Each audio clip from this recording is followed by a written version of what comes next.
அம்மட்டும் இந்த சிறு பழ விஷயத்திலே உங்கள் குணத்தை காட்டியதற்கு நன்றி. வருகிறேன். தலைப்பிள்ளை தான் செல்ல இப்போ பார்க்கறது 92 அடியோட முருகர் சிலை ஸ்டாச்சு வர 8ஆம் தேதி 8/6/2025 கும்பாபிஷேகம் பண்ண போகிறாங்க. அதுக்கு முன்னோட்டமாக இப்போ வந்து பார்க்குறோம். வாங்க அதை போய் பார்க்கலாம் எப்படி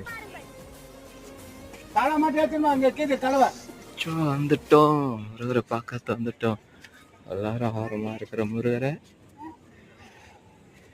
கிட்ட போய் பார்க்கலாம்.